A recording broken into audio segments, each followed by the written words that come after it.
Assalamualaikum warahmatullahi wabarakatuh. Sahabat Asti Media, kembali berjumpa.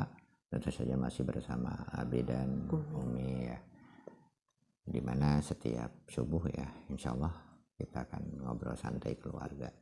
Dan temanya kali ini kita akan ngobrolin tentang doa orang-orang yang tidak akan tertolak.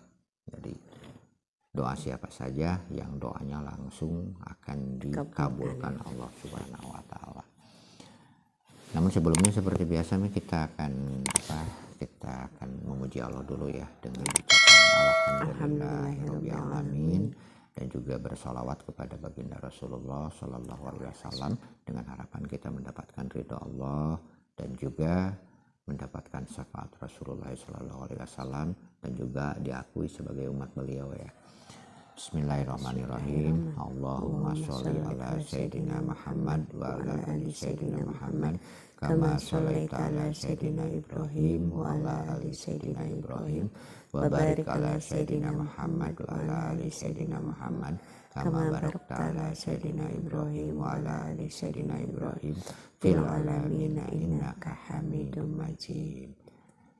Baiklah sahabat, seperti yang disampaikan di awal ya, kita akan menjelaskan ya, semoga ini ada manfaatnya, yaitu doanya orang-orang yang tidak akan ditolak Allah Subhanahu wa taala dan akan dikabulkan gitu. Karena memang doa itu kan senjatanya umat muslim, umat mukmin, dan dengan doalah kita bisa dijadikan wasilah ya. Bahkan setiap ibadah itu kan intinya doa, sholat juga doa gitu kan. Nah, dan doa itu juga intisarinya dari ibadah. Nah, semakin banyak berdoa maka kita semakin dekat diri dengan Allah. Nah, untuk orang-orang tertentu ya, doanya itu akan tembus langsung ke Allah Subhanahu wa taala. Nah, jadi kita harus tahu ya siapa saja orang yang akan diijabah. Nah, yang pertama adalah orang yang berpuasa sampai berbuka. Jadi ketika berpuasa maka doa kita itu tidak akan tertolak. Nah, jadi makanya selain puasa fardu kan kita juga dianjurkan untuk puasa-puasa yang lainnya, puasa sunat seperti 6 hari setelah bulan Syawal kan gitu. Terus setiap hari Kamis dan Senin dan juga 3 hari di saat di saat tengah bulan ya, bulan lagi bercahaya terang gitu kan. Itu. Dan juga misalkan di hari-hari tertentu seperti hari Tasniyah sebentar lagi ya, 2 hari sebelum haji itu 89 ya, 89 itu disunatkan. Asyura juga ya, Muharram ya, seperti itu. Jadi semakin sering kita berpuasa maka semakin besar peluang kita untuk mendapatkan apa yang kita inginkan. Karena ketika kita berpuasa lantas kita berdoa, maka doa itu akan dikabulkan Allah Subhanahu wa taala.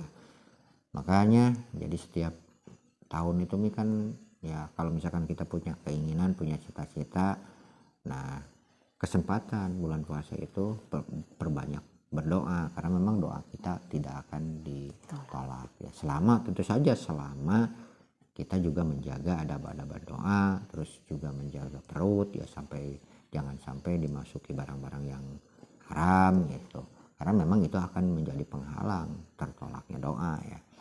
Nah kedua orang yang tidak akan ditolak doanya itu adalah penguasa yang adil. Penguasa yang adil, tapi ya misalkan pimpinan kita yang adil, yang sayang terhadap rakyatnya, maka doanya juga tidak akan ditolak. Nah, gitu. Ya kalau pemimpinnya yang nggak adil mah, yang mengkhianati rakyat, ya doanya sebaliknya malah gitu. Kayak gitu ya.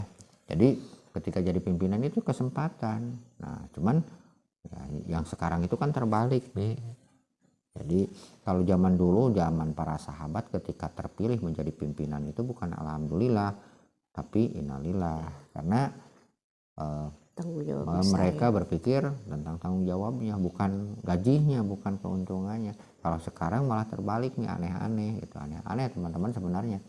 Ya kenapa aneh? Ya aneh.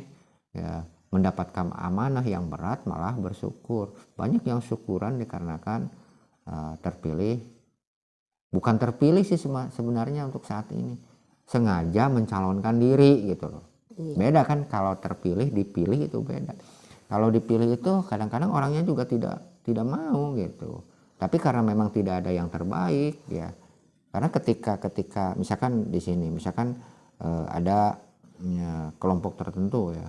Nah, orang tersebut memang terbaik dalam segala hal, dalam ketakwaannya, terutama ya ketakwaannya, keimanannya.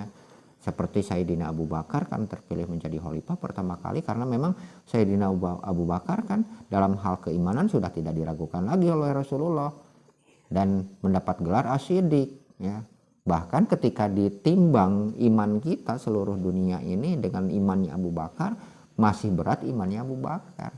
Makanya ya terpilih karena pertimbangannya tuh ya orang yang paling kuat imannya, orang yang paling bertakwa. Jadi kategorinya seperti itu. Kalau zaman sekarang kan mungkin yang paling banyak mengeluarkan uangnya, yang paling bisa merayu rakyat dengan janji-janjinya seperti itu.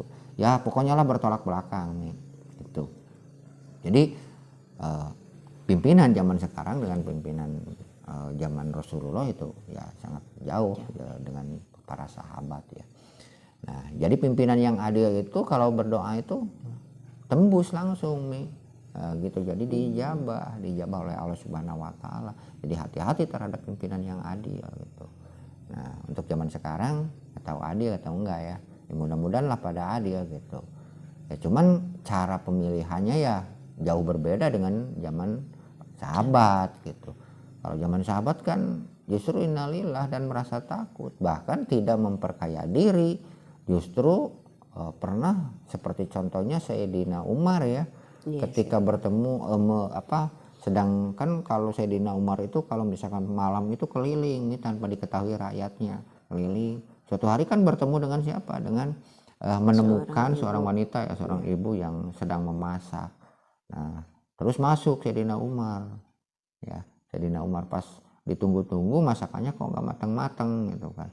Ternyata ya hanya ketika ditanya memang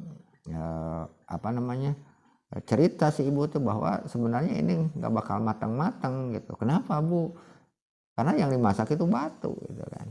Ya ini hanya untuk menunggu anaknya tidur semua gitu, biar terlupakan rasa laparnya. Bahkan si wanita itu menceritakan ini karena Umar katanya. Jadi kenapa Umar? Ya Umar melupakan melupakan tanggung jawabnya ya, karena memang Umar tidak tahu padahal yang di depannya itu Sayyidina Umar. Akhirnya Sayyidina Umar pergi ke Baitul Mal dan juga membawa makanan ya, sekarung gandum kalau nggak salah ceritanya seperti itu, dan dibawa langsung. Bahkan ketika pembantunya meminta untuk memanggul itu tidak diberikan. Ini tanggung jawab Umar. Umar bagaimana katanya? Kata Umar itu, Sayyidina Umar seperti itu. Ini tanggung jawab Umar. Umar takut ya, mempertanggungjawabkan. Sampai segitunya teman-teman ya, takutnya para sahabat. Kalau zaman sekarang kan ya itu boro-boro ya mungkin ya. Ya. Zaman dulu zaman para sahabat kan makan saja kan gitu. Bahkan lebih miskin dari rakyatnya gitu. Ya, karena hidupnya polanya sederhana, lebih mementingkan. Nah, wajarlah kalau doanya diijabah gitu kan. Nah, itu. Nah, yang ketiganya adalah orang-orang yang didolim ya. Yang kita dolimi, yang kita sakiti itu jangan, hati-hati nih. Doanya itu walaupun dia orang durhaka, ketika didolimi oleh kita terus berdoa, misalkan berdoa untuk kejelekan kita, itu bisa diijabah, bisa berbahaya. Makanya hati-hati ya.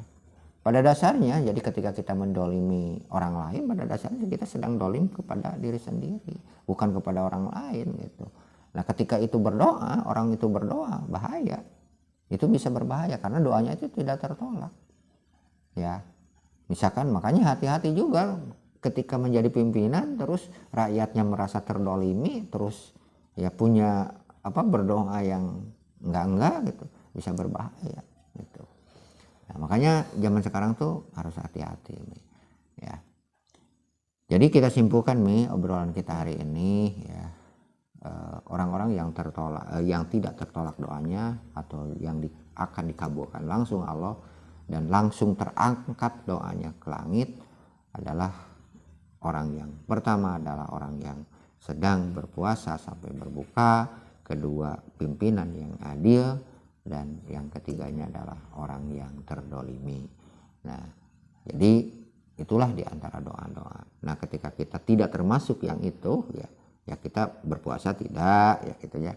Menjadi pimpinan yang adil juga tidak, itu kita rakyat biasa, terus terdolimi juga tidak. Kita tinggal memilih waktu-waktu yang saatul ijabah, ya gitu. Nah, untuk kita yang tidak termasuk yang itu berarti harus memilih saatul ijabah. Nah, saatul ijabah insya Allah kita akan jelaskan di video yang lainnya ya. Baik teman-teman, semoga bermanfaat ya apa yang kita sampaikan, dan jangan lupa mohon dukungannya ya agar channel ini bisa bermanfaat dan juga bisa berkembang, bermanfaat untuk orang lain dan terutama untuk diri kita ya. Baik, sampai jumpa di lain video. Wassalamualaikum warahmatullahi wabarakatuh.